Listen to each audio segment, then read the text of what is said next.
ফুসছে গঙ্গা ও ফুলহর।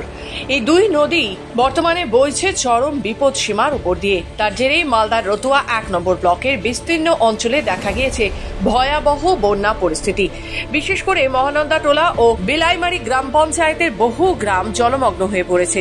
সরকারি হিসাবে দুটি গ্রাম পঞ্চায়েত মিলিয়ে অন্তত ১০ থেকে ১১টি বুথ এলাকায় জল ঢুকেছে।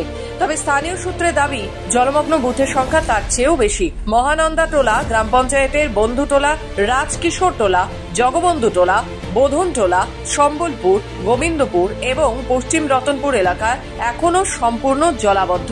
অন্যদিকে বিলাইমারি গ্রাম পঞ্চায়েতের পশ্চিম রতনপুর, টিকলিচর, খাঁচাবোনা ও নয়া বিলাইমারি গ্রামেও জলে থই থই অবস্থা। সব মিলিয়ে কয়েক হাজার মানুষ বন্যার কবলে পড়েছেন। ঘর বাড়ি, চাষের জমি, রাস্তাঘাট সবই জলের তলায়। স্থানীয় বাসিন্দাদের অভিযোগ, গত কয়েকদিন ধরে নদীর জলস্তর দ্রুত বৃদ্ধি পেলেও পর্যাপ্ত সতর্কতা বা ত্রাণ ব্যবস্থা আগে থেকে নেওয়া হয়নি। বর্তমানে অনেকেই উঁচু জায়গায় আশ্রয় নিয়েছেন। জেলা প্রশাসনের পক্ষ থেকে ত্রাণ ও উদ্ধার কার্যক্রম শুরু হলেও দুর্গম গ্রামীণ এলাকায় পৌঁছতে সমস্যায় পড়েছে উদ্ধারকারী দল। পরিস্থিতি আরো খারাপ হলে আগামী দিনগুলিতে ক্ষয়ক্ষতির পরিমাণ বাড়তে পারে বলে আশঙ্কা করছেন বিশেষজ্ঞরা। অবস্থা খুব কাহিল, বাড়িতে অসুবিধা আছে, জমি জায়গা নেই, খেটে খুটে খাচ্ছি, বাড়িওয়ালাটাও ভালো নেই, হাটের বেড়া।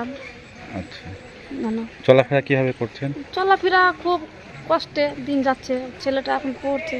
অবস্থা বাড়ি ঘরের খারাপ, জলে বন্যাতে ডুবছে বাড়ি ঘর, কিছু তো বাঁচাতে পারছি না, স্কুলে নিয়ে যেয়ে থুচ্ছি। জল কি আজকে বেড়েছে? আজকে না, থেকে বাইরেই যাচ্ছে, ঘটার কথা নাই।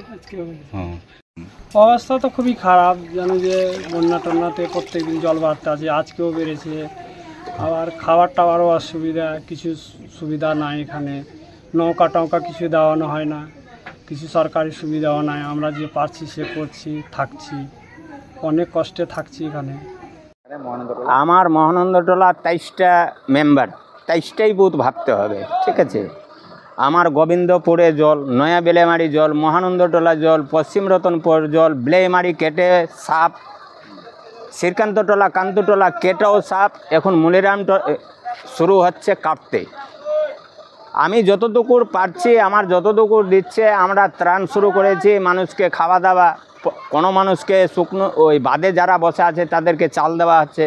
শ্রীকান্তটোলায় যারা আছে, মলিরাম টোলায় যারা আছে, তাকে আমরা খাবার ব্যবস্থা করে রেখেছি।